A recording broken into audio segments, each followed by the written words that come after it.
the tape for this, our main event of the evening. We introduce the champion, Chris, the West Side Strangler Brennan. Let's get it all! All right, guys, we're here with Sean Patrick Flanery. Off the top, couple things. Boondock Saints, Powder, wrote a novel, right? Jane 2. Also, one of my favorite movies that you had sent to me early on and brought some tears to my eyes watching it because I related so much is Born a Champion, right? That movie was, I watched that movie alone, thank goodness, and I was just like, it was kind of had that, I don't know if you've ever seen Southpaw, but Southpaw, because there was so many ups and downs, I watch that movie and I'm just an emotional wreck the whole time I watch it, and that was the same watching Born a Champion. I was just like, oh man, this is great, you know, and it just hit so many different ways, and yeah. Well, I'm flattered, brother. You know, I think if you remember when I sent it to you, I don't know if I included this, but certainly my thought was, if there is any template for this character, it'd be like a Chris Brennan, an original American, one of the first Americans to actually not only get into jiu-jitsu but fighting.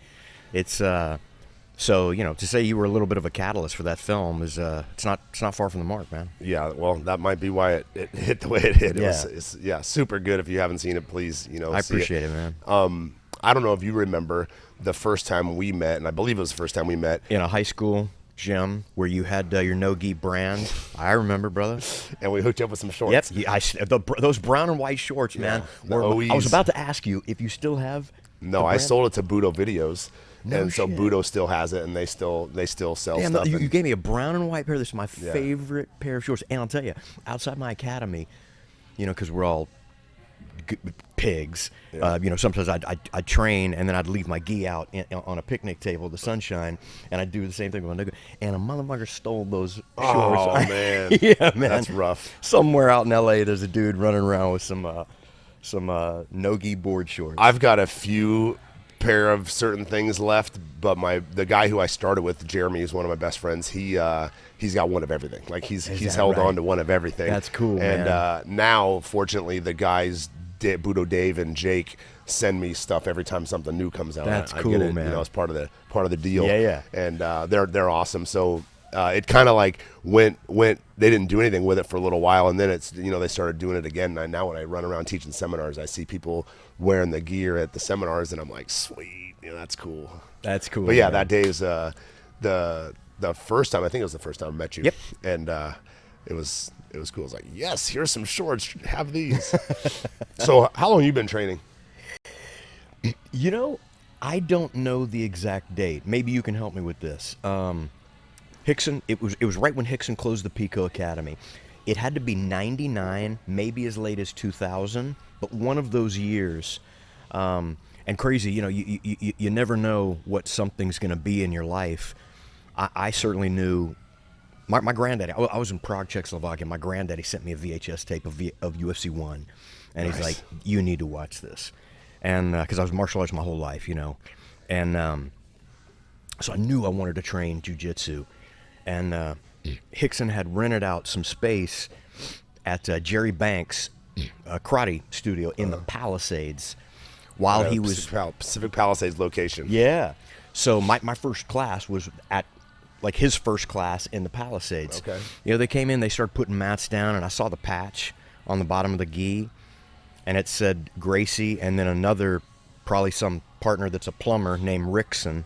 I had no idea. But, you know, that's how long ago it was. All I know is Hoist Gracie. Right. And I said, you know, are you guys affiliated with Hoist Gracie? He's like, yeah, you That know, was he's my probably like brother. to him at that point in time, man. huh? I know. Little do you know, you know. Right. I was basically asking Michael Jordan if he knows the great David Jordan. Right. And you know, he threw me a gi and said, you know, put the gi, man. Tonight you train with us. I was like, is that okay? Can I? You know, and never looked back. You know Henry Akins? Oh yeah. His Henry's actually coming out here for our 20. So NG's got a 25-year anniversary in April. And I've got a gym in Anna, and my guy just hit me up this morning because he was with Henry this weekend and said, hey, Henry's coming out, you know, for the thing. I was like, sweet. So yeah, he'll be out here. I haven't seen him in a while. I've seen him once or twice in between, but like back in the day, when we were bad. Me, Mark Lehman, Henry, Matt, his little brother. Yep. Mauricio Zangano, we used to get in street fights all the time. Yeah. Like me and Henry probably been in 50 street fights together. yeah. So, yeah, I love Henry. Man, Good dude. his little brother, Matt. I mean, Is it his little brother? He's smaller. I don't know if he's younger or you're, what. you're actually right. I think he's his older brother. Okay. I could be wrong. But I always consider him his little brother because he's smaller. Yeah. You know, Henry was a purple belt when my first class. And again, whatever that year is, whether it's 99, 2000, something like right when Hickson closed the Pico Academy. And we did a tiny warm-up. And Hickson says, okay, pick somebody same size, same shape. We're going to do some spar. And I picked this dude across the mat because he was a blue belt. And I knew that was the first colored belt you get. And I'll tell you, in Taekwondo, first colored belt you get's yellow. If you put somebody against the yellow belt, I roll the dice. It's no... Right. You're probably He's been better. training 3 months. Yeah, a month and a half. And I did it because Matt was, he's $135 soaking wet. Mm-hmm. And I've always been about 167 my whole adult life. And I didn't do it to be a bully because I'd heard so many mystical stories about this. I thought, okay, if this dude can stalemate with me, Right. holy shit, the clouds will open up and I'll see the truth. Right.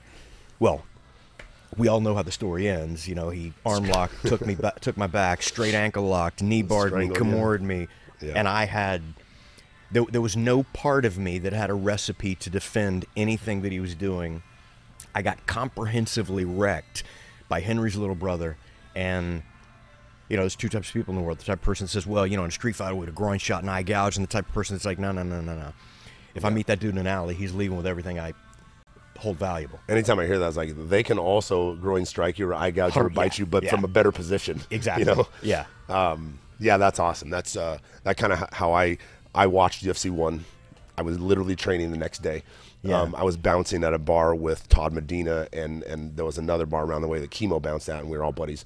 And they got in by UFC 3 and 5, and I didn't get in until 16, but we were training right after that. And I walked into, a small place before going to the Gracie Academy and just like, I want to fight in UFC. And honestly, in my head, I was a bodybuilder. I was like 220. And No shit. Yeah, and I was like, I want to fight Hoist. I want to fight that guy. That dude that's winning? Yeah. Bring him to me. And then I got rolled up by probably a blue belt, Yeah. Quickly, and I was like, oh, I don't really want to fight that guy. I just want to fight. I want to learn how to fight, And then from that point on, I was hooked as well. It's humbling. My God, it's humbling, brother. But it's amazing because still, I've been training 29 years. 29 years later, I still have guys that come in that think they're going to be something. And as soon as a little guy submits them, they're like, yeah, this is the gym for me. And they leave and they never come back. Yeah. And I know it. I'll tell my Lucas or Tyler or one of those guys, you'll never see that guy again. Yeah. I can just tell. Yeah. And it's a bummer that everyone isn't chasing that. If you can beat me, I'm going to come find you. Like, that's the guy I want to train with. I want to train with the guy that can beat me. And most guys, I don't know if it's most guys, but a lot of guys will lose like that, and that's their last day. Man, I'll tell you, one of the biggest allures to jiu-jitsu for me is that humbling experience. I mean, if somebody comes to me with something I don't have an answer for, man, I'll be honest with you. As a man, I can't sleep at night knowing there's a 135-pound Matt Akins out there that can do anything he wants to me. I can't sleep going, okay, I'm going to go through life with my fingers crossed and hope I just don't cross somebody like that. Yeah. So I had to immerse myself in it to learn this true superpower, because really It is. growing up in the 70s and 80s, it's like Bruce Lee, if somebody had a black belt, you could beat up 95 guys all at the same time. That was just the common era of thought. It was all bullshit. But the first time some truth came out was in UFC 1, and you're like, okay, if you know that and somebody else doesn't, it's a foregone conclusion. Yeah. So once you find that as a martial artist, to not embrace it wholeheartedly, you're just delusional. Yeah. So it's always shocking to me when somebody comes into the academy, and nobody's a bully. I'm sure nobody's a bully here, but if they roll and they get finished or dominated, that they don't go, I need this, and they leave. It's bizarre to me. But there's two different kind of people in the world. The bullies that I've had are not here. They end up phasing out real fast. It's like oil and water. I find that you get like the quiet, humble, kind of weak guy, and the arrogant guy in jiu-jitsu does this. Raises this guy's confidence, brings this guy down to some humility, and it levels the playing field for everybody, and it makes everyone a better person. You're absolutely right. And it's so it's so amazing to, like, I told a story a lot of times, like Lucas lost a jiu-jitsu match to Roberto Jimenez, right, when they were real young. Yeah. Bro, I messaged that kid. We got in the car, we drove to Houston and did a private and trained with him. Yeah. You know, Tyler lost a wrestling match to a kid, Parker Decker, and for senior year, this kid was 6A, we were 5A. So I messaged that kid. We went and wrestled with him twice a week until state. And then at state championships, Tyler won and Parker Decker won side by side at the exact same time. We're just like, That's you know, it was like, killer, man. But you want to find that, and they are like, yeah, I guess, you know, I guess I'll go with the guy that just beat me. But went there and wrestled, and it raises the level of both guys, and sure enough, you know, it worked out. But I think you should always find that humility, and it is talking about like Bruce Lee back in the day. It is not fair if you know jiu-jitsu and the other guy doesn't. Yeah. You know, if he's never seen it before, like it's not fair. Well, I always tell people there's only one thing in the entire UFC that if you don't know it, you're going to get wrecked. Yeah. There's only one. Yeah. You can do it without Muay Thai. If you have Western boxing, the Diaz brothers, you know, you can do it without a lot of different things. There's different versions that'll get you by. But if you don't know any jiu-jitsu, Yeah. you're going to get demolished by somebody that's a blue belt. Yeah, I mean, my UFC fights were as a blue belt. I was a blue belt when I was fighting the UFC. Yeah. And I wasn't like I was a pro boxer and a wrestler with jiu-jitsu. I was literally a blue belt in blue jiu-jitsu belt. that did some boxing privates. Yeah. You know, and that was it. And I fought Militich 3 times, you know, as a blue belt. And he was this really good wrestler and boxer, you know, and it wasn't until later that I progressed, you know, and got higher level belts. But back then, blue belt was enough. You know, it was enough. You know, in the land of the blind, one-eyed man's king. And a blue belt, you know, if nobody else has any. No, yeah, it really is. I try to tell people in other sports that have asked me, like, you know, what are the chances that I can kick your ass? I'm like, 0, bro. Yeah. Like, 0. Like, what do you mean? I was like, well, what are you good at? What do you do every day? Whatever it is, I can't beat you at that. That's Yeah. what you do every day. I literally train every day now for 29 years to choke people, to not get choked, to armbar people, to not get armbarred. Like, what are you going to do to me? And you're training that against people Who that are have spent skilled at 20 it. years Yeah. trying to defend it, and you can still do it on them. Yeah. What do you think the odds are that Yeah. I can't end on your back and choke you? Yeah. I mean, I mean, it's. I tell them, if I'm looking that way and you blast me from the side, maybe you got a chance. shot. You better hope that's the one. Yeah. You know, because I might fall down. And But if it doesn't jump render on you me and I'm gonna completely strangle you. unconscious, yes, you're gonna- it's yeah. still over. So it's, I love. That's the main reason I wanted to get my kids involved and wrestling as well. But just to have that, you know, kind of safety net, Yeah. no matter what. And the reason I got Luke started was because he seemed like the type that would be able to get bullied. You Yeah. know? And that's all I wanted was him to be able to defend himself. Yeah. And one day he was jogging to the car and 4 kids were walking this way, and this is early on. And they're like, "Run, Forrest, run," like making fun of him. Yeah. And he just kind of slowly turned the corner back to him. He goes, "What?" He goes, "Which one of you guys said that?" And they're like, and he's like, turned around and walked back to the car. And I was like, who was that? Like, Yeah. who was that kid? You Yeah. know, blew my mind. Yeah. And, you know, from that That's point a forward, I was kid that knows he no longer has to take it. yeah. That's who that is. And so it was great. Yeah. I was like, all right, it's doing exactly what, Yeah. you know, what I wanted. So started training. I guess it's been, so when you said 2000 or 1999, I trained at the Gracie Academy, and then me, Mark Lehman, Mauricio, a guy named Avi Rubin, Lowell Anderson. We all left the Gracie Academy on Yep. the same day and opened Beverly Hills Jiu-Jitsu. Yep. Avi's this Jewish guy, had a bunch of money, goes, let's go open a gym. Opens up Beverly Hills Jiu-Jitsu in Yeah. this crazy building and starts bringing in, you know, Maurice Smith. Was that Francisco Marco Huas. Vasconcelos? No, but he was there. He came as well. That guy was a savage. Yeah. All sorts of crazy good guys. Well, Hickson was like, he talked to me and he's like, hey, what are you doing training there? You know, Marco Huas is there. He's the Lucha Libre guy. You can't be there. Oleg Tokharov's there. You know, Mark Kerr. Like, all these monsters were there. Yeah. You just can't be there. Well, I was still sucked in to the Gracie everything. You know, Yeah. Hickson I watched choke 1,000 times, so that course. guy was a god to me. Yeah. So I left there and started driving. I moved back. Me and Lehman lived together in Hollywood for a while, but I moved back to Orange County, and I bought a motorcycle, and I was driving back and forth every day to that Pico location. And I trained for almost a year, and I never met Hickson. Never saw him once. You're shitting me. Yeah. And Lemon, I think was his Lemon, name. yeah. He taught all the Luis time. Heredia, Yeah. yeah. He taught all the time. There's a handful of guys, but I never saw him again after the first time. And so I started training in South Orange County with Mark Eckert and Dave Kama. Of course. Both affiliated Yep, with Hickson. Yep. And they were right by me. So I got to go train with them. But they were a gi. And you know me. I wanted to fight, and I was fighting. And I just didn't. I was real early on of why do I want to wear this if I want to do this? Yeah. And so I opened my own gym as a blue belt. And a couple months later, 6 months later, it closed. I moved into my garage, built up to like 60 students, moved out of my garage into a building, and then from that point on, it's been killing it. And that's how I ended up under Frangina, because Frangina came to America shortly after I came back from Brazil. And that's how my ranking, went that way.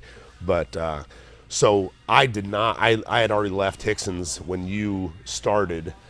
So it had to be either the end of '99, beginning of 2000 when you started. It was one of those, and I even asked Henry, and Henry's like, "Man, dude, brother, I don't remember what. Yeah, no telling. I want to say, by the time Hickson opened his Barrington Academy, it had to be pretty close to 2001, because I remember when 9/11 happened, it's like all the training stopped, and so 99, 2000, something around. And I wish I kept a journal, to where something stupid, but it means as much in my life and my kids' life now. Sure. I want to know if did I start on a Tuesday?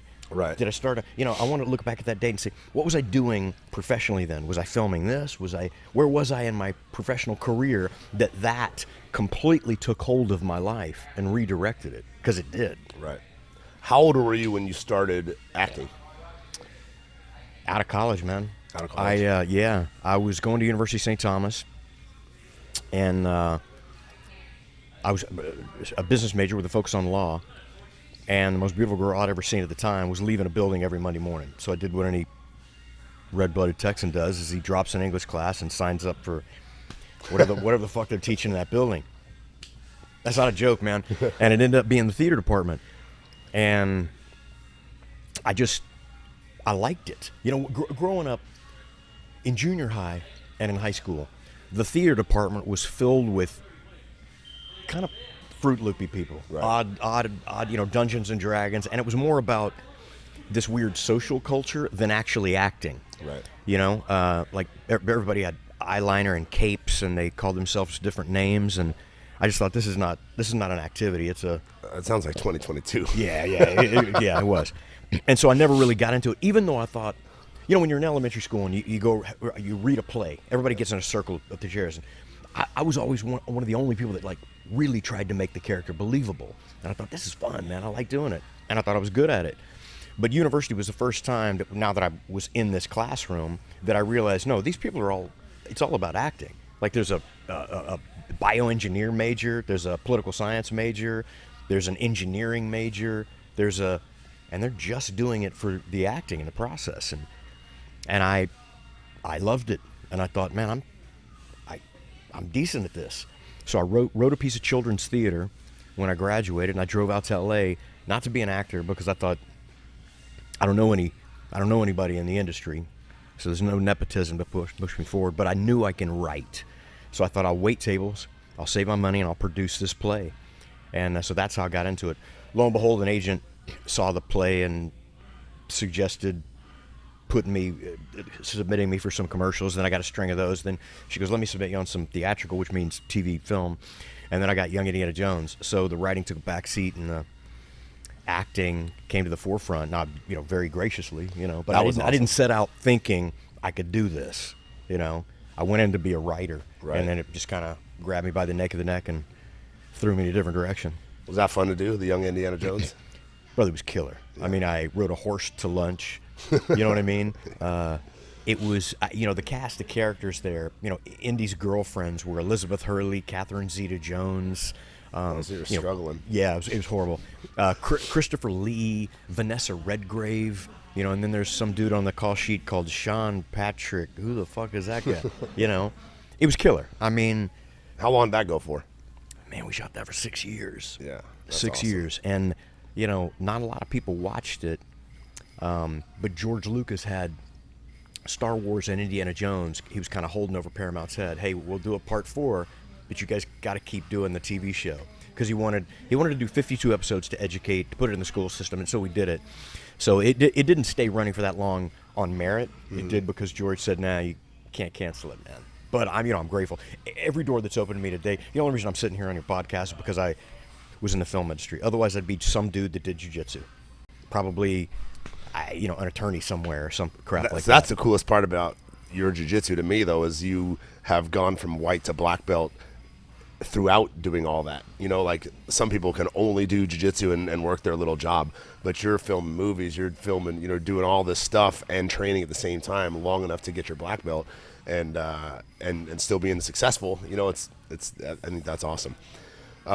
You see a lot of guys now, like actors, that are now getting into it. Tom Hardy, I think Keanu Reeves. But if you go back, when I was at the Gracie Academy, Ed O'Neill was there every morning. Yep. Ed O'Neill was there all the time. And, yep. and everyone's like, who's that? I was like, the guy with his hand in his pants on the couch. And I'm like, and Married with Children. And he used to show up all the time during challenge matches and just kind of hang out in the corner with a hat on and watch the challenge matches. But he'd roll up in a Porsche at the back door, come in, do a private, and take off. Super cool guy. Yeah. But there wasn't a lot of guys that were acting in movies and stuff that were training. Yeah. And you obviously were doing it way back then, so that's super cool. So after the Young Indiana Jones, where'd you go from there? Then when it ended, the next big film I did was Powder. How old were you during that? Yeah, Powder. And I was old. You got to figure, in October I'll be 57. So by the time Young Indy ended in 95, I was 30. Okay. So you're playing a youngster. Yeah, man. It's the pros and the cons. Back when I was in university, you're 20 years old. There's a hot 19-year-old. And she's looking at you going, "Oh my God, you're so cute. You're gonna be so cute when you get older." You're like, "Baby, I'm 20 or 19. Let's do this." Do you have any older brothers? You're like, "Come on, man." But so I was a kid when I did all that, but then Powder opened up some other doors for me, and feature films came around. I got an opportunity to do other things. I never had every one of my eggs in that basket. It just sort of kept building and building, and very grateful. Like, I make a joke. I tell people I haven't had to get a real job in 30 years, and I mean that. Like, a real job to me is something that you would not do unless somebody pays you. Right. I think I'm in the only industry known to man where people travel 3,000 miles away from home, get a roommate on Craigslist, and they're willing to do a job for free until somebody sees it and goes, "You know what? You're so good at that. I'll pay you to do it." Right. I'm not shitting you. I've dug ditches. I put culverts under driveways. I worked for Atlas Van Lines, moving pianos. All through high school, I changed the deep fat fryer at Church's Fried Chicken. Had a paper route when I was 8. You had to be 13 to have a paper route. So Johnny McNamara lived at a cul-de-sac. He was 13. So I knocked on his door. I said, "Hey, man, I wanted a purple Nash skateboard." My granddad said, "You got to save your money." So I got a paper route. And I went to him and I said, "I'll give you 20% of the money if you'll sign it up under your name, and I'll throw the papers." So for 5 years, man, I threw papers and gave that motherfucker 20%. Like my parents, if somebody came, if I was 13, my parents came, my parents would be like, "Motherfucker, you're throwing those papers. You ain't taking 20%. You know what I mean? Right. So I guarantee I blew by him on life's financial highway somewhere early on. But, I worked my whole life. So it's not lost on me that I'm very grateful for being able to do something that I would truly, more often than not, do for free anyway. Sure. And I still have the spare time to chase a huge passion of mine and obtain enough of it that I can now drip it down to my kids and give them something. Like, I'm not kidding. For when you get my age, you start thinking about legacy and which one of my movies are my kids going to learn from. It's not movies. It's the martial art. Yeah. The most valuable thing I have to leave behind to my kids is jiu-jitsu. And, it's don't just listen to my words, look at my behavior. It's what I spend 90% of my time teaching my kids. The lessons that we do on that red mat, our mat happens to be red, are a huge portion of what will be indelibly imprinted on their soul, and I'm grateful for it. That's awesome. Yeah, that's same with me. Yeah. Same with me, man. That's what I've got to leave. I dropped out of high school in 9th grade. I don't think I was 15 years old yet. I was getting in all sorts of trouble, 15, 16, 17. Started bodybuilding shortly after that, and then was bouncing. And at 21, started jiu-jitsu. And then, by the time I was 22, I was fighting, and that was literally all I had. Let me ask you something. I know you were supposed to be asking me, but you're good. So, you said UFC 1, then you started training the next day. Because for me, I saw it, but holy shit, there was no internet. Like I was honestly asking people, do you know any place to do this Brazilian Jiu-Jitsu? No, I have no idea. What's Brazilian Jiu-Jitsu? You know what I mean? Yeah. How the hell did you, was it just Huntington Beach, Orange County? So we watched UFC 1 on the TV at the bar we were bouncing at. It was live on TV that night. And that's the one that shocked the world. First fight, first strike, kicked this dude's tooth flying past the commentators. With Yarbrough, right? Yeah. Emmanuel Yarbrough and the guy that Hoyce met in the finals, Gerard Gordeau. Gerard Gordeau, yep. And so we saw that, and then there was a guy who Chemo knew named Randy Ziegler, and he had already known who the Gracies were. He'd already trained. Not a lot of people know this. Chemo was paying Randy to take privates from Hickson and come back and teach him. So when UFC 3 happened and Chemo walked into the lobby of the hotel and Randy Ziegler was with him, Hickson lost his mind. There was a whole melee in the lobby. Like that was I didn't know that. Yeah, that was. But that's how a good story, we started getting jiu-jitsu. John De La O, a guy I started training under for a little while as well. Ken Gabrielson. They were all guys who had trained jiu-jitsu under either Hailson Gracie, who was in not Helson. Yeah. Hailson. He was in somewhere in Newport Beach. And so there were some guys around, but you just had to have known somebody that did it or seen it to ask, to know who to ask. Yeah. So I was just fortunate I bounced around a couple different places for the first year. And then by year 2, I was training, year 2 or 3, I was training already with Mark and Dave and those guys. Yeah. And there was a guy, I forget his name, but there was a guy that said, my brother trains in Brazil. He's a Brazilian guy. He goes, my brother trains in Brazil. He teaches at this gym. Gave me his number. I literally sold my car, packed 4 duffel bags, got on a plane, flew to Brazil, slept on a mat, and lived out of a locker this big for a year. No on shit. A pillowcase and a pillow and a couch cushion. Yeah. On the ground. And I went there thinking I was going to have, I had 10 grand. So I figured I'd, pull off a couple months. Well, at the time, $1 was 7 real. So I had 70 grand. Yeah. So I stayed for a year. I did privates every day. I trained every day. I did, I was there full time, came home once for Christmas, went back, but I was on the mat every day. Comprito? Of course. Comprito's purple belt. Leo Vieira was a brown belt. Yeah. Ricardo Vieira was a yellow belt. Leo's little brother. Shit. I was there when Leo got his black belt. I was there early on. Fabio Gurgel was still in Rio and hadn't gone to Sao Paulo yet, where he trained Marcelo. It was just way before all of that. And they thought I was crazy. They're like, "Where's your friends?" I was like, "I came alone." And I didn't speak a word of Portuguese. All I had was money and clothes and training. And so by the time I fought down there. By the time I got back, I was here maybe a couple months and got invited to fight. First, I fought Miletich in Extreme Challenge, and then 2 months later we fought again, 30 minutes, 1 round, split decision and a draw. And then 2 months later, I got invited for the lightweight tournament in the UFC and finally got in at UFC 16.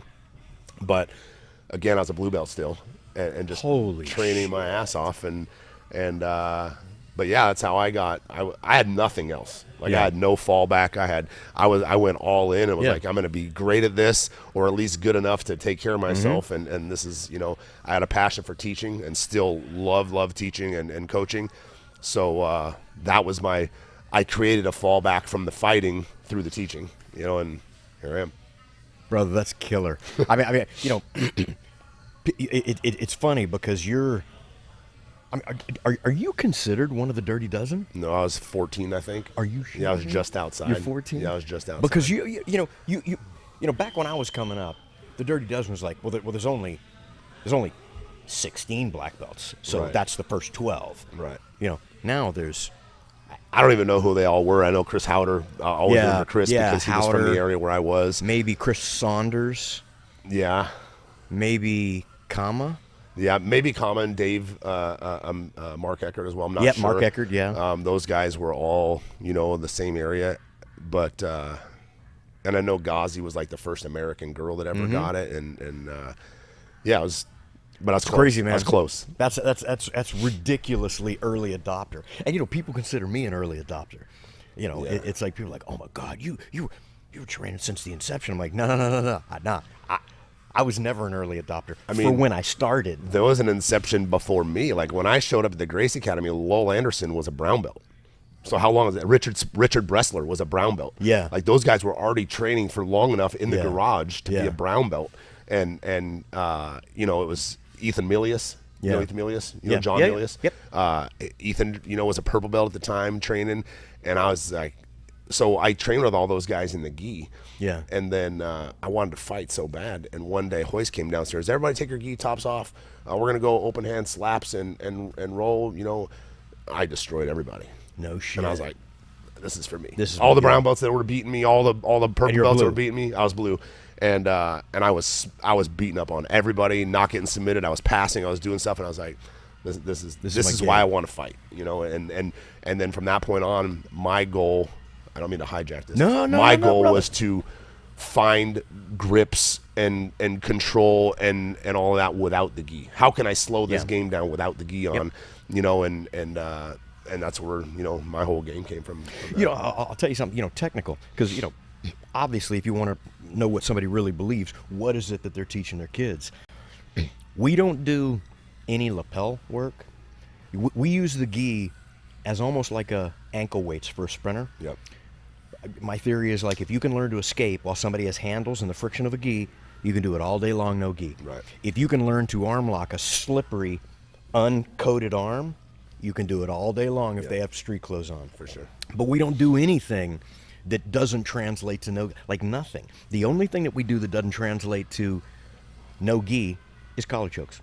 I teach them because I'm like, it's a free finish to a fight. Sure. And this doesn't seem aggressive. It's completely benign. Put your hands right there in a collar. Everybody knows what this means. Yep. So my kids know collar chokes, but they don't. They wouldn't know spider guard from roach guard. Good. It's or the weird lapels. Yeah. They.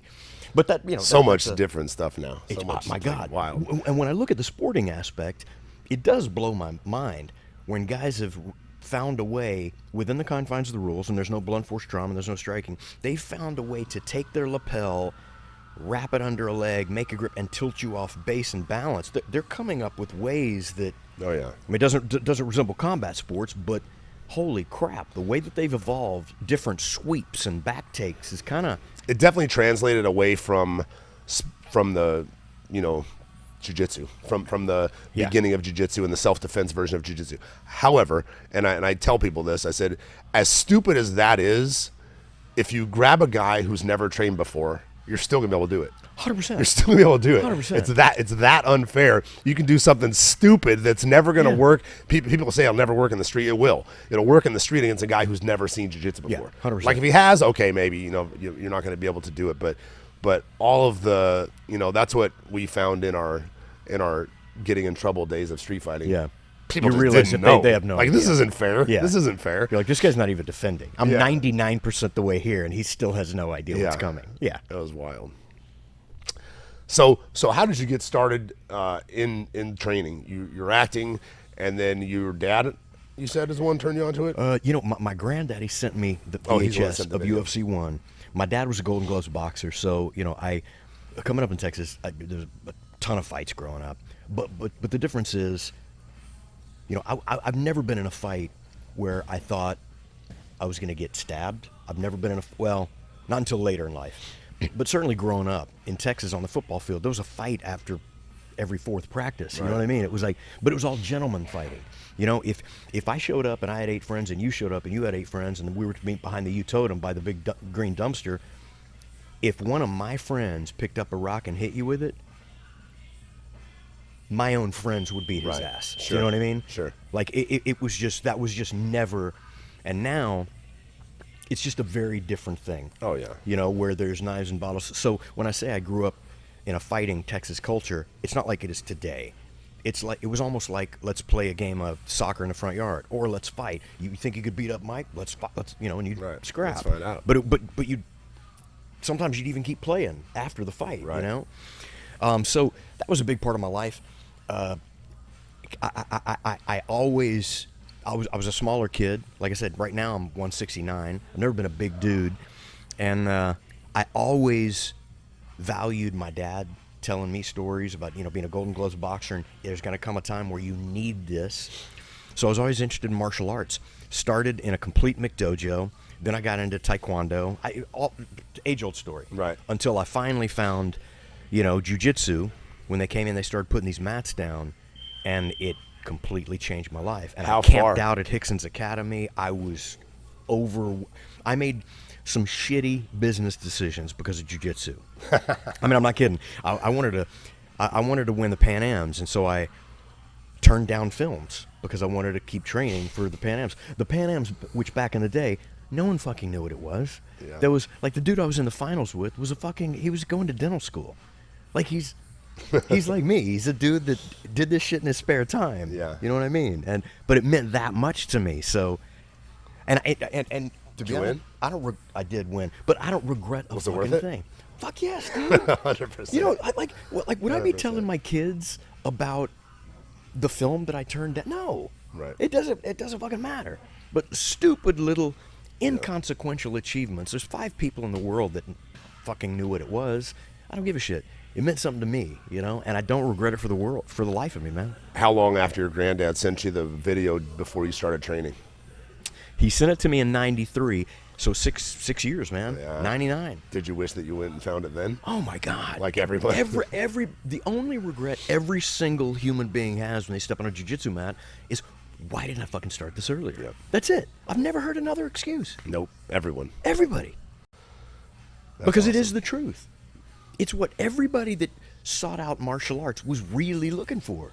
I don't give a shit how good of a boxer you are. If you take, I don't know, a D1 strong safety from UT and you square him up on a football field, I think the boxer would win, but I don't know. Right. He could get caught. Am I right? Sure. He could get caught. If you put the D1 strong safety against a black belt, He's not submitting them. is it? No. It's going to be over really quick. Yeah, that's what I always tell people. There's no flukes. Yeah. Like, you might knock me out if we stand in box. You're not going to submit me unless you're better than me. What is this? What? Yeah. I guess this is a omoplata thing. Never I seen saw this on- before. Yeah. Yeah, it's definitely it's the equalizer. It's separate. I shouldn't even say the equalizer. It's the separator. It separates. It's a loaded weapon. Yeah. And that's what we all thought growing up in the 70s and 80s. Is like, man, if you know Shotokan karate, you're carrying a weapon. We didn't know it was full of shit back then, but I'm sure you have an advantage. Yeah. Definitely you have an advantage, but it's not a loaded weapon. Jiu-jitsu was. When I walked onto that mat, I mean, I was doing triathlons at the time. I was a sponsored athlete, and I'd been doing martial arts since I was 9, and I got wrecked. I mean, you got to look in the mirror after that happens and reassess what you've been spending your time on, and you either commit to this new thing or you have a life of denial. Yeah. You might have I'm going to go back tomorrow and do better. Yeah. But then it happens again. You're like, okay. Yeah. Okay. So, what really sold me, like I was already sold, but I had been training 6 months, and my older brother had been training at a United Studios of Self-Defense in California. And he had a guy who owned like 5 gyms, 5 of those schools, and they had a sparring on Friday night. And he said, hey, come in, we'll wear small gloves and we'll just spar, we'll go. And I easily ran through every single black belt that was in the room. And I was a 6 month. I don't know if I had my blue belt yet. I don't think I did. I was a white belt. But I had 6 months of everyday jiu-jitsu and just ran through these guys. And my brother was like, huh, and it was just night and day different. You can't stop it if you don't know it. Now tell me this: did he get into jiu-jitsu? He didn't. I did a little bit of privates with him on the side. And he learned a little bit. He was very tough, fought street fight all the time, back in the day, but never. I think at the time he was already married with kids and just never got into it.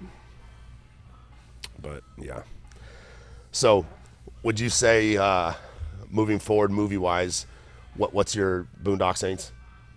I mean, that's what people know me most for. Yeah. Absolutely, yeah. I mean, but lucky enough to have a career where I've been gainfully employed for 30 years, haven't had to get a real job, but I've still been able to retain my anonymity. I mean, I can go to the grocery store, I can do anything, and the most I'm going to get is like, man, anybody ever tell you look like Chris Brennan? And you're like, yeah, I get that sometimes. It's the ears. Yeah, it's the ears. You know what I mean? And they're like, okay, yeah, cool. Anyway, where's the milk? You know, Right. It's very rare that they go, dude, are you Sean Patrick? It's fucking really rare. And I'm proud of that. Rafael, my boxing coach, walked in and knew who you were as soon as you walked in the door. Just Well, yeah, but that's rare. But that's rare. You know what I mean?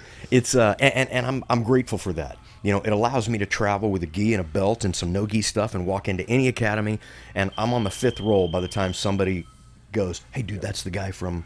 You know what I mean? Yeah. It allows me to just be a regular human, man. So I'm in an industry where you lose your anonymity, but I've been able to hold on tight to mine, and That's awesome. I'm grateful for it, man. I have a small story about that. I was down in Houston at the UFC one time, and I'm the every once in a while someone will be like, hey, you know, I saw you fight before. Hey, you know, whatever, randomly, here and there, and it's cool, especially when my kids are there. It's like, that's cool. We're standing at a light ready to cross the street to go into the UFC, and Uriah kind of comes across the street, Faber, with a hoodie on, and there was like 15 people at the light, and I know him well. Yeah. And I look around the hood and I go, Uriah. I go, what's up? He just kind of jogged down the street away. He's like, what's up, bro? And took off jogging and then kind of ran into the building. Later in the UFC, I'm watching him try to get up to go to the bathroom, and people are mobbing him trying to go to the bathroom. And I'm like, God, imagine it being like that. And then I was like, and he's Uriah Faber, who's a fighter. Imagine being like a crazy rock star.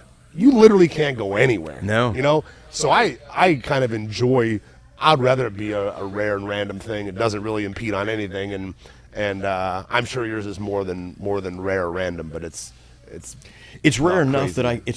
that I can still do anything I want. You know, like even my godchild is Alfonso Ribeiro, Fresh Prince of Bel-Air. Yeah. We've been on flights before. Really? Yeah. That's awesome. We've been on airplane rides before where somebody hears his voice and turns around and they're like, I thought that was you. They didn't even see the motherfucker. They just recognize his voice. You know what I mean? Yeah. It's like that's a different level of, you know what I tell you, anonymity allows you to be an asshole if you need to be. You know what I mean? Yeah. If somebody brings your food, it's cold, there's a worm in it, you can go, brother, there's a worm in my meat. Right. But if you're It's not going to make the news the next if you're day. Elvis is like, well, Elvis was complaining about his meat. Right. You know what I mean? But Yeah. I can be a normal person, you know? Back to Boondocks. That's a movie that you could watch 100 times. Like the toilet scene, nothing better than that whole entire scene is wild. But how was that to make? I mean, it was killer. Well, first of all, I've known Rita since '94. So he and I were close friends before Boondock came around. Okay. So, like, no shit. By the time we both got cast in Boondock, it was almost a little hard to believe that they were going to stick two young single dudes in a foreign country with a pocket full of per diem across the street from the Brass Rail, a world famous strip club, Yeah. and expect to get some shit Where were done. you? We were in Toronto. Okay. And just, it was just nonsense. They didn't even assign us babysitters. It was just, That's out of control. I mean, it was completely out of control, brother. I mean, the fact that we even completed the film. But, you know, to people talk about the chemistry, it's because he's my boy. Yeah. I mean, our whole, he truly is like my little brother. Like, I always make a joke.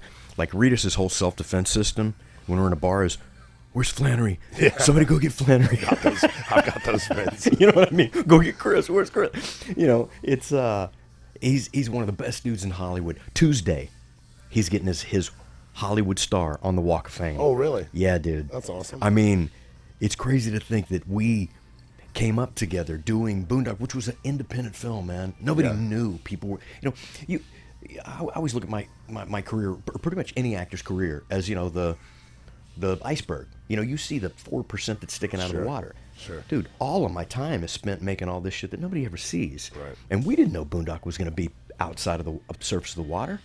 Lo and behold, it is. But holy shit, we've been knocking around really blue-collar actors working for a paycheck and enjoying life. I'm not complaining about it for a long time. And now here we are, motherfuckers getting a star on the Hollywood Walk of Fame. Brother, it's like, to see that's pretty incredible, man. What that's a movie that like people still see for the first time now. Yeah, I know. And are hooked on it, just like the people who saw it 15 years ago. Yeah, you know, yeah. it's like wow, you know, and I try to turn people on to it as often as possible, just because it's a great movie. What else is he doing? Right now, he's in France doing the spinoff to The Walking Dead. Okay. You know, here's a dude that, like, no shit.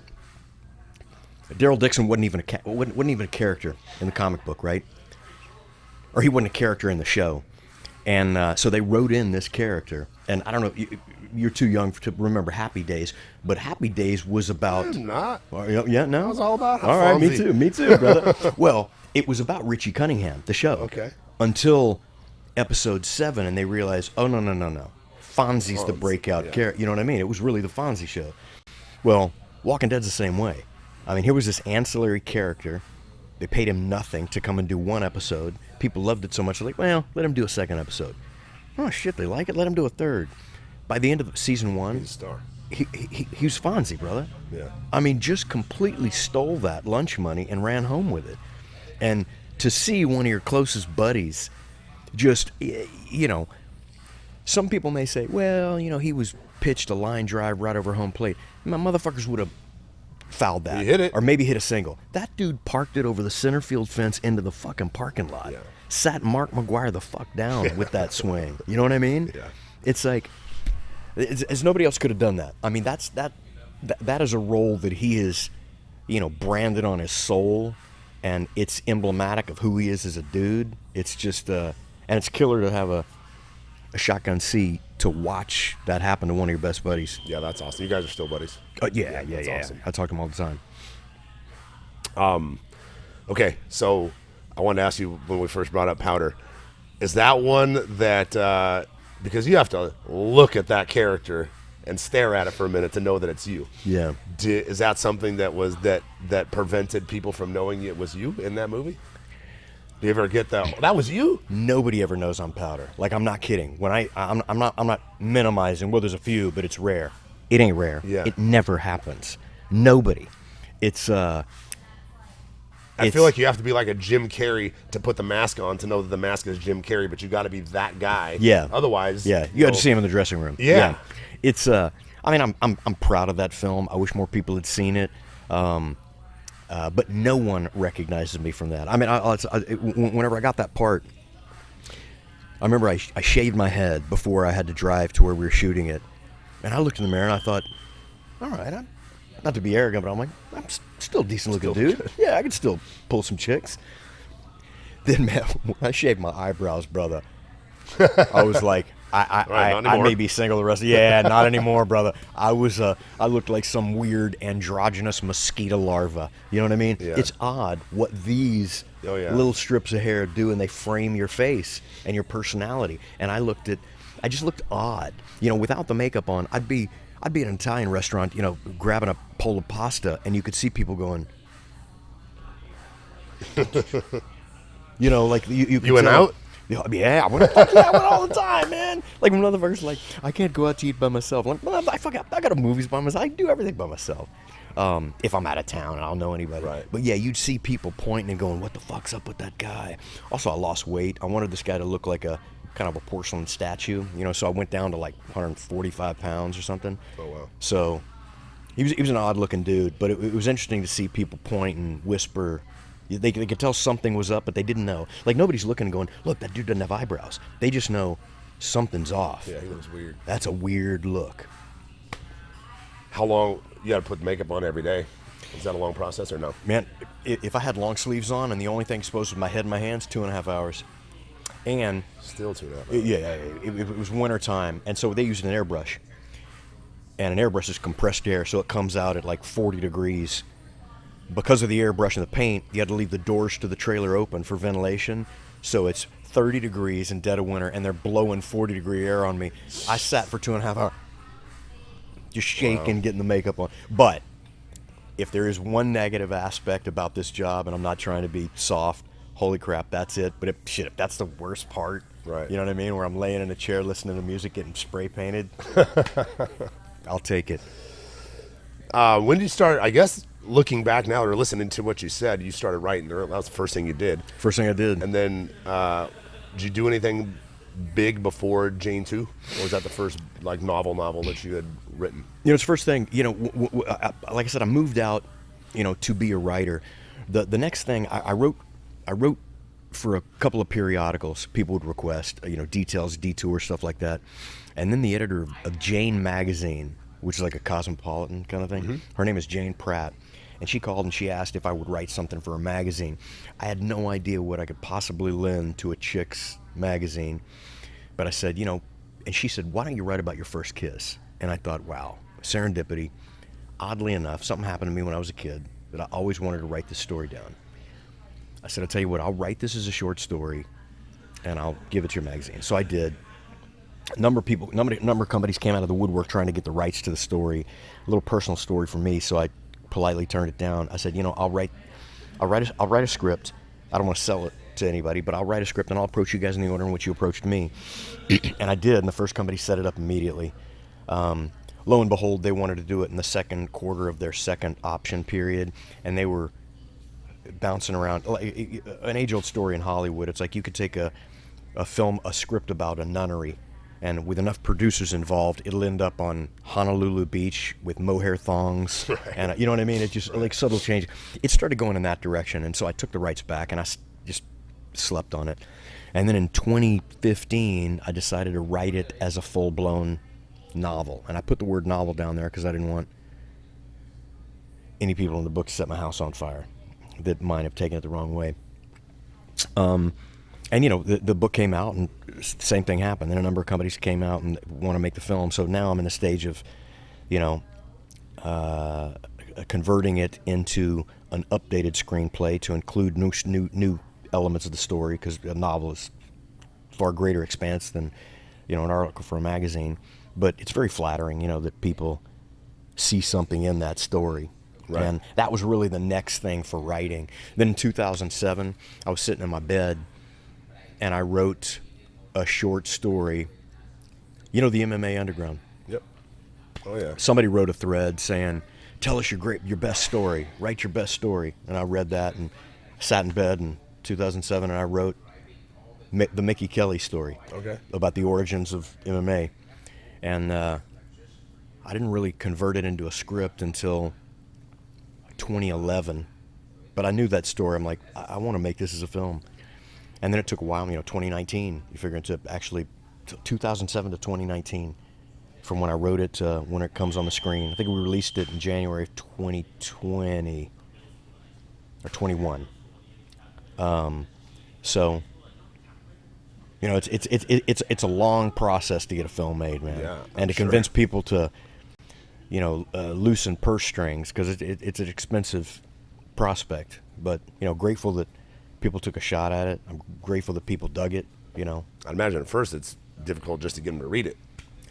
100%. Yeah. And then 9 times out of 10, you have a conversation with them, and they're talking about whether they liked it or not, and you can tell that they didn't read it. Right. You can tell you did not read it. You know what I mean? That's got to be frustrating. Yeah. But it's been good. So now, there's writing takes a bigger proportion of my career, but still doing the same thing. I consider myself first and foremost a dad, and a husband. It's my life now is about my kids and, leaving behind a legacy, taking care of my wife, and really watching them grow and blossom. Yeah. And a patriot. 100% a patriot, man. Yes. It's I'm grateful. I met a girl that's cut from the same cloth. She's from South Carolina. So we agreed on everything. Nothing. When you meet a girl, it's like the courtship process nowadays is kind of like, holy shit, nice rack. That's the courtship process. Right. And a chick's version of the courtship process is, did you see the car he pulled up in? Right. Man, when I met her, I really thought, holy shit, like my dream girl, to a T. And I was like nervous, and I was like, oh my God, I didn't even kiss her for like 4 dates. She must have been like, the fuck is this? What's wrong with this guy? The fuck's wrong with this dude? But I was just like, I was really like, holy shit, But when it came time to, when we started to get serious, and I thought, man, I would marry this girl. I interviewed her, brother. I asked her every conceivable question, like down to who did you vote for? Because I need to know. I need to know what are the rules that you want to operate your life under. What are the rules? That's what a is big the system? thing right now. It's a huge thing, brother. What is the I have a system good that we're going to friend raise kids that under? is getting divorced over that right now. should have They followed the game voted plan. side by side, and she thought that he voted the way she voted. And later on came out because he couldn't stand reading all the stuff she was posting that they talked about it, and then he ended up telling her, and they're getting a divorce. Wild. She couldn't believe it was so hard for her to conceive because she lives with him. She knows him very well. And how could he be a patriot and not be racist? She couldn't believe it because she knows he's not racist because she's married to him and she knows him. Yeah. So she just was like, Cognitive dissonance. did not understand how they could be married. How could he vote for this guy, but he's not racist? That doesn't make sense. You're lying, And it was just, it went off the deep end and they're getting divorced. I'm just like, holy crap, man. Anyway, sorry. No, So it she totally got makes sense. interviewed. I interviewed her. I mean, even now, I have friends that want me to be the godparent to their children, but they post things on Facebook that says, "If you this, unfollow me." It's like, what? Right. If anything happened to you, the one person you want to raise your child is me. Right. But it's like, they love the result, but they claim to hate the recipe. Yeah. If you look at my kids and you go, "Wow, I want kids like that," well, Right. it came from a recipe. Right. It wasn't just a matter of throwing shit against the wall and seeing what sticks. Same. But yeah. So I interviewed her and she answered all the right questions. I was raised the same way. My granddaddy, my dad, and I have a wonderful relationship with my parents. Like now, especially in Hollywood, there seems to be this thing for being an artist of like, the trauma in my youth, and that's where I really source my creative. Like, motherfucker, nobody diddled me as a kid. Right. I have none of this trauma. I can still plug into those aspects, and I talk to my fucking dad every day. If you hear me say, "I love you, Dad," like, "Oh, you love your dad?" Yeah, motherfucker, I love my dad. Yeah. What the fuck's wrong with you? My dad was at every sporting event I ever had, so was my mom. My kid tells me on TV in between rounds. Yeah. John McCarthy and them talk about it. They're like, that's great. That's awesome. Dude, I'll tell you this, man. I could tell, and I told the chick the same thing. I said, dude, there is another dude out there that's a dad, that dads like me, and it's you. Dude, I follow your Facebook posts, and they're authentic. They're not like, here's a fucking jerk off where I'm being a good dad. It's like, dude, all you give a shit about is your fucking kids. 100%. And I'm in the same position. Now, I don't give a fuck what it makes me look like. I don't give a fuck what you think. It's about me and my family and my kids. And I can see that in you, dude. It's authentic. It's not this Instagram of like, where I'm out doing other things, but here's an Instagram post of me being a dad. Right. It's like, dude, you do the same shit. That's all I do. Yeah, me too. That's literally all me I too. do. 24/7. Yeah. And I got a chick that's subscribing to the same newspaper, brother. Yeah. Like we're on the same page with everything. That's awesome. And I like, honestly, lucky stars. I'm grateful. I'm so glad that I did it a little later in life when it wasn't just sweet ass, man, nice rack, we're gonna get married. Sure. It was more, this is a long-term thing. If we're gonna procreate, we're gonna bring a kid into this world. What do you think about corporal punishment? What do you think about homeschooling versus public schooling? What do you think about politics, fiscal responsibility? All of that, all of the above. And it was... That's amazing. And I was like, oh, Flanery. Sold. Yeah, because at this point, you have to marry this girl now. And I did, man. And I was the dude that was like, I told her, this is how amazing my chick is. She's right down there. Yeah. This is how amazing she is. I can't believe I'm going to say this on camera, but I knew who I was, and I'd never told a woman before that I would be faithful. I've never once said that to a girl. So in my mind, I've never cheated on a girl. I've gone into everything saying, hey, if we're dating, you do you, I do me. So I've never lied to a chick, but I knew that I had that chase gene in me, sure. That primal kind of thing. I told her, I said, if we're going to have a baby, if I fuck up, are you going to leave me and take my child? Because if so, we're not doing this. And dude, talking about a line from Born a Champion, there's two of them. She looked at me and she goes, it will devastate me, but I won't leave you. And dude, from that moment on, I was like, holy shit. Right. And so from that moment on, it's almost like that answer gave me the ability to not stray. And I was like, I can't. Because she's saying, no, nothing will make me leave you, but and it almost brings tears to my eyes, man. Another thing, when I met her, I said, "What do you want to do? Like, what are you chasing out here?" She goes, "I want to be a mom." I said, "What?" She goes, "I just want to be a stay-at-home mom. I want to raise kids. I want to be a mom." And dude, I put that line in Born a Champion, and it just was like, here's a girl out in Hollywood that's fucking drop-dead fucking Stinger missile gorgeous. And she's not like, I want to be this, I want to be on this show. She wants to be a fucking mom. And I'm like, how the fuck is this falling in my lap? I was like, sign me the fuck up. I don't deserve this. Honestly. Yeah. And I got to tell you, I mean, you gave me beautiful boys, but to do this with a teammate like that is, brother, of all the things that have happened in my life, she's it, man. Yeah. I mean, it. So I'm grateful. When'd you marry her, or when'd you meet her? I met her in 06. I should fucking know. It's like 16 years, 15, 16 years. Yeah, man. Yeah. Yeah. And I'll tell you the way I met her. A friend of mine, Julie McCullough, who's an actress, she would see me at the Playboy Mansion. And she goes, "How come I never see you with a girl?" And, you know, I was there with Alfonso, a couple of my boys that always had pack of chicks. I said, you know, I'm just not into the whole platinum blonde, fake breast things. She walked away. She came back a minute. She goes, "My friend Lauren, you're going to want her to have your kids." I'm like, all right, we'll bring her up here. I'm thinking, I'll try. Whatever. I'll give it a DM, whatever. She goes, "No, she's not like it. She's not coming up here." I said, "What the fuck you mean she's not coming up here?" She goes, I said, "Show me a picture of her. Where is she?" So she shows me a picture, and I was like, Introduce me. I was like, and so I told her, I said, "Well, have her call me." She's like, "She's not going to call you." I said, "What do you mean she's not going to call me?" She goes, "She's not like that." I was like, and this is what she says. This dates it. She goes, "Send her a MySpace message." And I thought, Julie, I don't even fucking have a MySpace. This is back in MySpace day. She goes, "Well, get a MySpace and send her a message." I said, "Okay, all right, I will." 2 weeks go by. Julie called me. She goes, "You didn't send her a MySpace." I'm like, "Fuck, Julie, I don't have a MySpace." I said, "Fine, I will." I put a picture of myself when I'm 8 years old, and I sent her a message. And I said, "Hey, I'm a friend of Julie McCullough. She says I'm going to want you to have my kids." And, dude, we started corresponding for about a month on MySpace. Like, every couple of anniversaries, she gives me a printout of our MySpace correspondence that goes on for a month. And I'll tell you this, man, I would ask her out, and she wouldn't go out with me, man.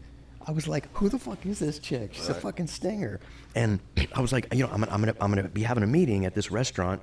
If you don't want to go out, maybe you want to just drop by and we'll have a drink together. And no, well, it's just, you know, maybe next time. We're carried on this correspondence, and then finally, I said, "Well, you know, do you want to go out with me? Me and my boys are gonna go to a bar. Why don't you and some of your girls?" She goes, "Well, give me a minute." And then she texts back on MySpace, "Okay, fine. Well, we don't want to go there, but they want to go to this bar." I said, "Okay, we'll go. Where's the bar?" She goes, "It's called Happy Ending on Sunset." Dude, the first time she walked into the bar called Happy Ending, I was like, holy fuck. Dude, she walked right up to me. We hugged. She never left my side. I mean, I was like, it's like my heart got, like, I was like, wow, like you know right then, you're like, that. I've talked to this chick for a month. There's nothing, I can't come up with anything wrong with this chick. And she's like making me nervous and insecure and you know, dude. So I met her at Happy Ending. And isn't that crazy? Yes. It's like somebody read that shit. But That's yeah, awesome. man, it's and it gave me some great boys. She's I can't imagine a better mom than her. I really can't, or at least a better mom to fit with my dadding. You know, it's but I, you know, grateful. My dream chick. That's awesome. Born a Champion. You wrote it? I wrote it. I wrote it. I acted in it, and I put my boys in it. You know, when I first wrote that story, you know, Mickey Kelly's son, Kid, was one age, but you know, by the time we got it made, I had two boys. Right. So I rewrote it. So there's a younger version of Kid that Porter, my youngest, plays. And then there's a little bit of a time cut. And then the older version is 8 and 9. So my oldest, Charlie, plays. And they're not actors. You know, if they get to be 18, they want to act, they can do that shit, but Right. they're not doing anything unless I'm in it, and we're doing it as a family, you know. Right. So it was kind of one and done for them. But I mean, they crushed it.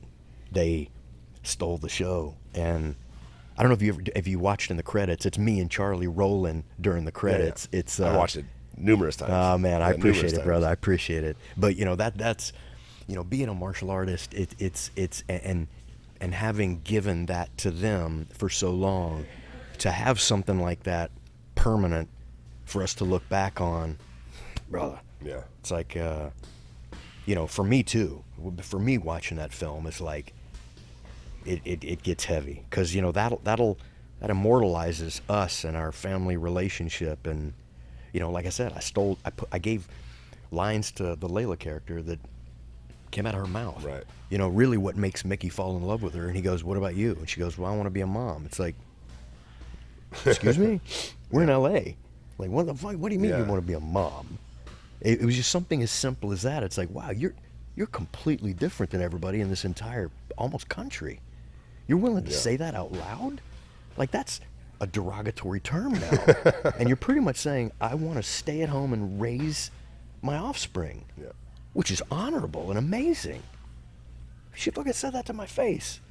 So, I'd love to say I'm a great writer, but I'm just a great listener, man. I just listen to great shit and say, man, that That's moved important as me. well. It moved me, man. It moved the shit out of me. So when I hear that line, I remember where it came from. It came out of my wife's mouth. You watch your stuff? I do, yeah. Good, good. I mean, there's actors out there that say, How could you not? brother, I think it's bullshit. Yeah. I think it's made up crap. That's the Like, same guy that says he's not nervous before the fight. It's the same dude that says I'm not he's nervous before the backstage. fight. Sure you're not. And it's the same dude that's like, well, my art came from this. I was homeless for 7 weeks and I ate my own fecal matter. But you're like, fuck off, dude. You came from the suburbs. Right. We know where you came from. It's that kind of crap. It's, I don't know. I don't know somebody that doesn't. But I know all these people that say that they don't. Right. Like it's some painful experience. Like, fuck out of here, man. Yeah, I don't know how you couldn't. I don't get it either. I mean, there's some things that I don't care enough about to watch, but it's not because of some weirdness. It's because, there's like three reasons you do a film. You do it because there's killer people involved. Like if Scorsese called me and said, "Hey, Flanery, I want you to be in my movie," I'd just say yes. I don't need to read the script. Yeah, I don't need to know what it what is. he's paying me. It's like, yes. If somebody says, so that people, if hey, Flanery, we want you to play Brad Pitt's brother in a movie. Yes. You know what I mean? I don't do A films, so like that's a yes. Or if I read a script and it's so fucking amazing, I don't care who directs it, I don't care who else is in it, I don't care what they pay me. Or the last one is for money, And there's times that I've done films for money. Sure. And some of those I haven't bothered to see because I Weren't as interested in the actual. yeah, it's like it's good enough, but it's nothing that's going to be even if it's executed 100% perfectly. It's never going to be anything like holy shit amazing, in my opinion. And there's actors out there that'll tell you, no, I'm such an artist. I don't do it unless I really believe in it. Fuck you. Of course you bullshit. Yeah. Every actor does. And I have shit that I've done just for the money. You try to minimize those, but so the only time I haven't seen something, it's because I don't care enough. Right. I don't have the time, and it's not important enough to me, But certainly things I care about, absolutely, man. You got anything going on right now? Do you have Yeah. a gym? I do. You do have a gym. Yeah, I have a gym. It's on my property. It's in my backyard. Full space, full wall mats. There's class going on as we speak. What time is it? 10:30. 10:30. The kids class has been 30 minutes in. So some instructors underneath me teaching the kids class. Then adults starts at 11:30, so an hour and a half kids class. That's what I need, a gym with no overhead. Man, I'll tell you. The beautiful thing about it is, I know you can probably relate to this. When you own and operate your own gym, sometimes your love for the martial arts sacrifices because you're getting a phone call like, "Hey, Chris, I can't teach tonight." And you're like, Yeah. "Fuck, call Mike. Can you pick up class at 7:30?" It's just all of that day to day, Yeah. as opposed to just like when you started, you just show up and you fucking train. Yeah. So sometimes you lose a little of that, man. And I've never lost my love for jiu-jitsu, but sometimes it waned a little bit because there was other things, doing the payroll, doing the taxes, but man, now I can be selective. Like you don't get on the mat unless you're an asset and not a liability. Right. I've kicked more people off the mat than I have total training with me. It's my kids' class are stellar children from stellar families, And I started the Jiu-Jitsu Heirloom, which we sponsor kids. I don't charge. There's kids, without dads that come to me, and I make them sign a contract. It's like there's nothing for free. They don't have to pay for class, but you got to clean the mats a certain amount of times a day. You have 3 opportunities to miss class. 3 opportunities if you don't notify me within 24 hours. If you do that 3 times, you're off. You have to train 3 days a week, no exceptions, and it really changes kids' lives. Yeah. You see kids that come in, they're like, "How you doing, Chris?" Oh, yeah. And then later they're like, "How are you, Professor Brennan?" A month later, you just see their grades, everything about them. They're a different human being. So the good and the bad is it's heavily vetted because it is on my property. So if I'm out of town working, and which is pretty rare that I don't take the family with me, I got to know who's coming into my backyard. So they're all people that I know and trust with a key and to be on my property. And the kids program, it's the same. They have to be kids that make my kids better. I'm not going to have anybody on the mat that pulls the mat down. And I'm really proud of what we got going. And also, my love for jiu-jitsu has completely come back to just training and just teaching and really loving it. It's so in that aspect of my life, I don't do it for the money. I do it for legacy. It's like the first half of your career as a martial artist is all this. Man, I can't tell you how many times somebody be like, "Flanery, show me that arm lock setup." And I'm like, yeah, I'll show you after class. After class, I'm fucking out the door. Right. You know what I mean? Then the second half, you're like, okay, it's starting to be this now. Mm-hmm. Starting to, and that's where I'm at now with, leaving it behind. I'm sure you have things that you think, man, nobody else is doing this, and you don't want it to be lost. And right. Same thing with me and giving it to my kids. It's one of the most valuable things I have to leave behind. It's my granddad used to say, you can leave your kids stuff or you can leave them a work ethic, but you can rarely leave them both. I'm gonna leave my kids a work ethic and achievements and a philosophy and a concept of life that'll allow them to get anything that they want, but it ain't gonna be stuff. Yeah. Good. How long have you been back in Texas? 6.5 years now. Okay. Yeah. Okay. Like right in 16, Mom and Dad got sick, right about 15, 16. And I think we moved a little earlier because we were waiting for the house to close because they had to move out and everything. And the way we found this house, man, because I told you I bought it about 100 yards from my dad's house. Right. So we were looking for a house in this neighborhood. It's a cool neighborhood, a lot of land, and there's no houses for sale. And I thought, man, I want to buy this one. This is like a mid-century modern. I said, man, I was with the chick and we were driving. I said, why don't I just go knock on the door? She's like, you can't go knock on the door because there's a lot of property. Like even driving to the front doors, like if you go to somebody's front door, like fuck. I don't know if you sent me pictures or video or something, but I've seen the front, and it's a jaunt to the front door. It is a jaunt to the front door. Yeah. So she's like, you can't do that. I'm like, let's just.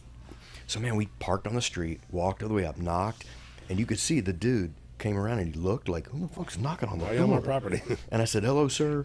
We're almost like that, man. And I said, hey, we're the Flanerys. My dad's Paul Flanery, lives on Iberia. And he opens the door. He's like, yeah, I know Paul.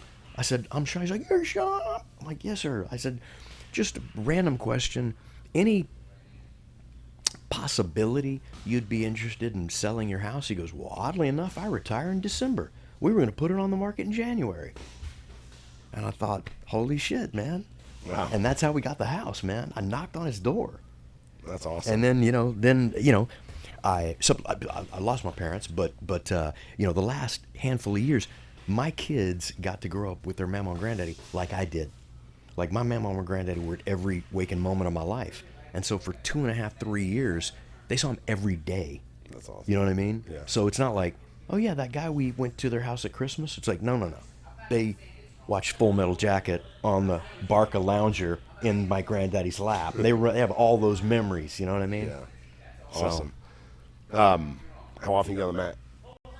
All the time. Yeah. When I say all the time, I was up there doing the boys in Toronto during COVID, and I probably shouldn't say this on camera, but me and the whole stunt team trained. Yeah. They had mats. It's I don't leave. I don't. There was a leave lot of the- people who were doing that. Rory McDonald trains at TriStar, and the fighters were still training. 100%, dude. Yeah. Dude, we missed a grand total of like 18 minutes during COVID lockdown.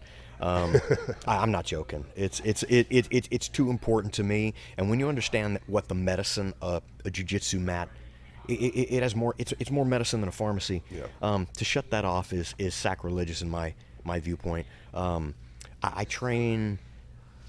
I mean, you can probably see Matt burn on my face because so the reason I'm in town is I came to the We Defy convention. Right. It's a gala where we raise money for military vets. So they had an open mat Friday night. They had an open mat Saturday day, and then Saturday night, last night. So Shabaro have something to do with that? Shabaro, yeah. Yeah. So I was on the mat with all of them Friday night, then all Saturday morning. So today's the only day I haven't trained, and we'll get home tonight. I'll train tomorrow. You know, it's are there weeks that go by that I don't train? Rare. Yeah. Like if there's a full 7 days that I don't train, that's something's up. You know, whether I'm sick or I had to travel and too much I couldn't. But other than that, you know, probably excluding teaching, just rolling, man, probably 3 hours a week minimum. Nice. Good. You know, and it's really, for me, it's to be selfish, you know, but like if I was in town, I'd be teaching from 10 a.m. to 1:30 right now. And I love it. Your kids train in jiu-jitsu, and they also wrestle? They wrestle Yeah. and jiu-jitsu. Yeah, we pretty much compete in wrestling, although jiu-jitsu probably takes up more of our time, but I just find that wrestling tournaments are closer to reality than a jiu-jitsu tournament. So although we teach jiu-jitsu, and I teach a very old school Hicks and Gracie style fighting, heavy pressure, Right. you take blunt force trauma into consideration every position. But for competition, we end up just doing wrestling tournaments. Yeah, my kids competed in jiu-jitsu for years and years, and then started wrestling and started doing that. And wrestling is just a very different. I get much more nervous for their wrestling matches, and there's something to be gained, right? Like you have to win this to get to this, to get to this, to Yeah. get to that. Yeah. You know, jiu-jitsu, you can show up and compete. Like I showed up and won Worlds 3 years in a row. Yeah. But I didn't do anything. I pans the month before, but like I didn't do anything to qualify. I'm just Yeah. there, and I'm 3-time world champion. Yeah, You know, and it is what it is. But like wrestling, that'll never happen. You know, you have to succeed and win matches to get to the next part. You're Yeah. not gonna win anything. Yeah. You know, and in the process, you're getting murdered on the mat every day. Yeah. And, you know, so I wish jiu-jitsu was a little more like that. I love jiu-jitsu and the sport itself and what it teaches you, but I wish the competition side of things was a little more structured like that, a little less money and a little more. I agree. I agree. I find that a lot of times jiu-jitsu is taught passively. Yeah. And you know, wrestling is the competitive side of wrestling due to the rule set. It's very aggressive. Oh, yeah. You have a finite amount of time. You have very limited ways you can win. So people are chasing it with violence, explosiveness, and grit and determination, and they're redlined for the entire wrestling match. Yeah. Jiu-jitsu's like nothing. Everything go, oh no, back to nothing, Yeah. nothing. Because there are so many ways that you could lock me down, immobilize me, regain your cardio, and then slowly, methodically. So I wish there was a meeting of the minds somewhere in the middle, you know. When little kids show up to my gym with their parents, if they've never done anything, I never let them start with wrestling unless they came specifically for wrestling, because if they do it, they might hate it and never Yeah. come back. So I always have them do the kids kickboxing and jiu-jitsu first, and then they can try wrestling, and that way if they hate it, they know that they like the other two classes. Yeah, yeah, but yeah. otherwise you'll lose them quick, man, because wrestling's yeah. not for everybody. You know, I'll tell you. Jiu-jitsu I think is for everybody. Wrestling I don't think is. I think wrestling is Should if be. you get through a hump. Here's the Yeah. deal. Every kid I know, I don't give a shit how good they are. They cry and they hate it initially. Yep. Every single kid. Even if they win 2 and lose 1. Dude, if you're a pitcher for a pee-wee baseball and you get 5 home runs hit on you, you sleep well at night, even as a kid. Yeah. Dude, you have another motherfucker your same size and weight pin you to the mat and you can't get up, you cry at the end of that. Oh, yeah. And that's a different thing. Every kid that I know that starts wrestling, I don't want to do it anymore. I don't. But after you get through that hump, It's the only thing they want to do. That's it. Once they get through that hump and they realize, oh no, the reason I didn't like it is because the stakes were so much higher. Right. Now when I realize the benefit, and nothing feels as good as a victory with man-on-man combat. But conversely, nothing feels as bad as a loss with man-on-man combat. So the Barry Center down in Houston's where Texas State Championship's been for like the last 6 or 7 years.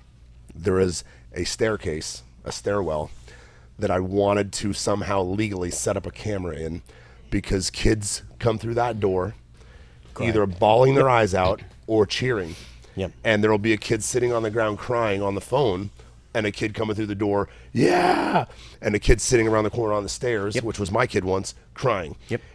And it is like the most emotional hallway. I stood in the hallway one day when I went down to check on Luke, and I was just like, oh my God, like it was crazy. And it was, I was there for maybe 3 minutes, and it was there was 8 matches going on out there, so there was multiple kids coming through as the matches ended, and everyone had a different emotion. And I was like, it is the craziest thing, because the stakes, like you said, are so high, and the lows, man, just like in MMA, are so low. Yep. And a loss means something. But if you get through that minefield, brother, the rest of life is easy, man. Easy. It's easy. And people don't understand that. Yep. It's like, you have a couple of hiccups, and a lot of people want to turn around and go home.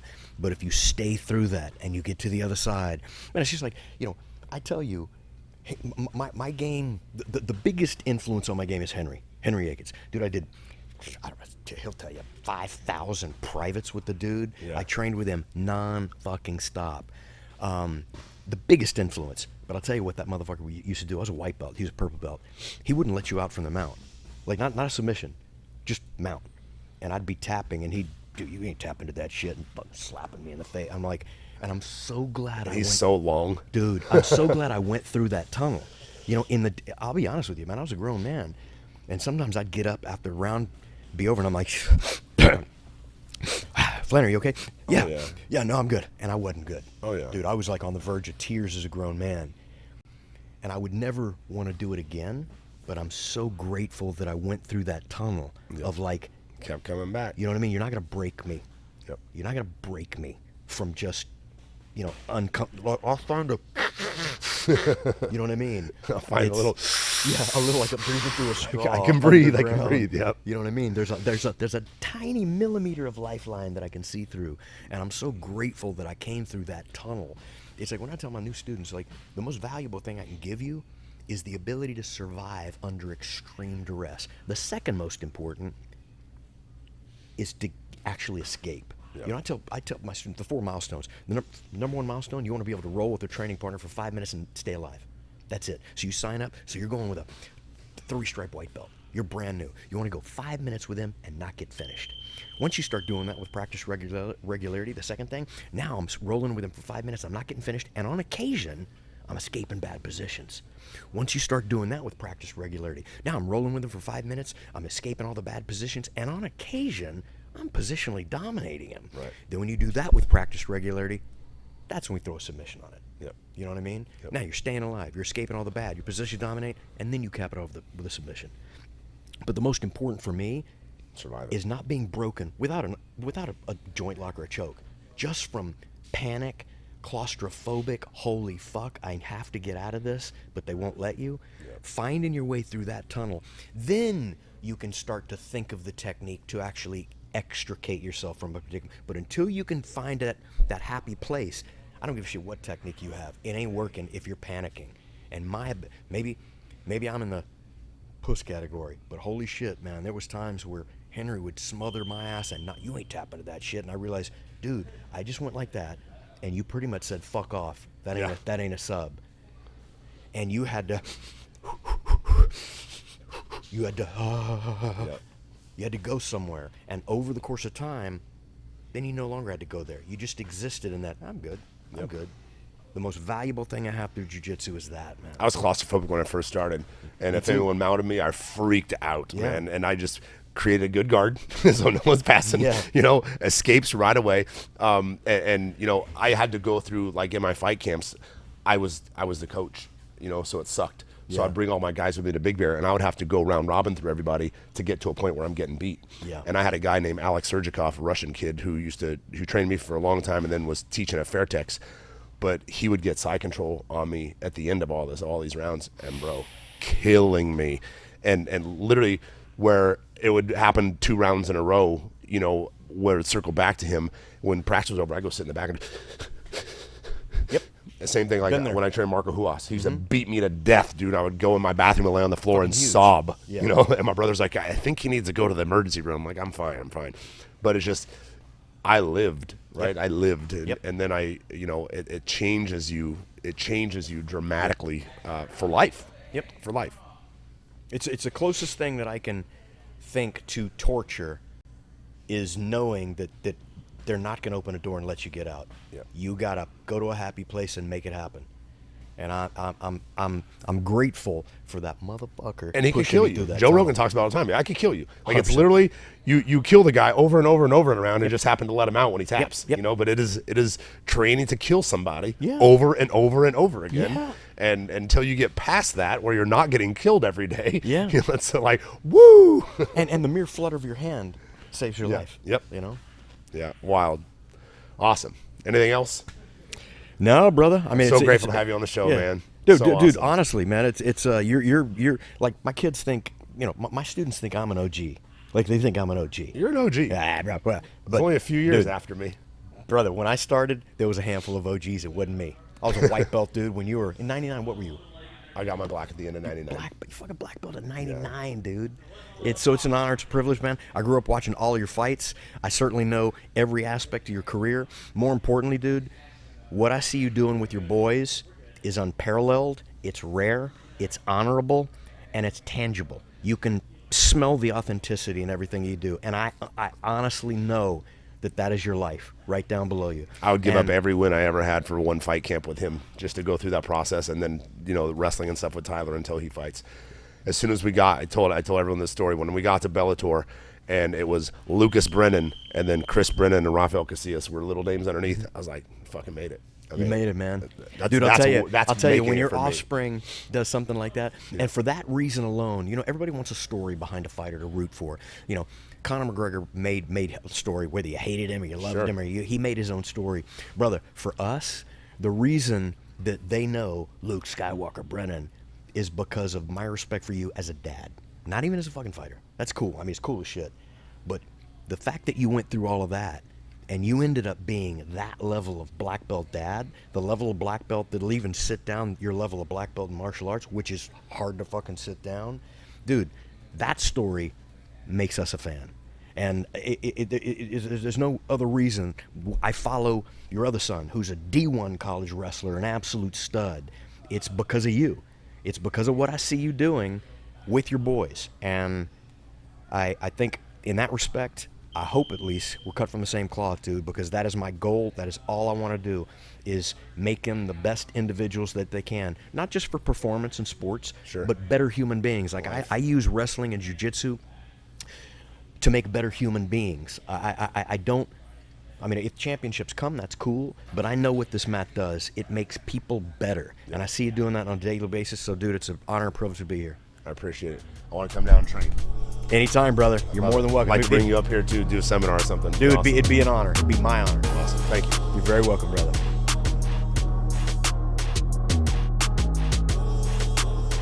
It is all over, just like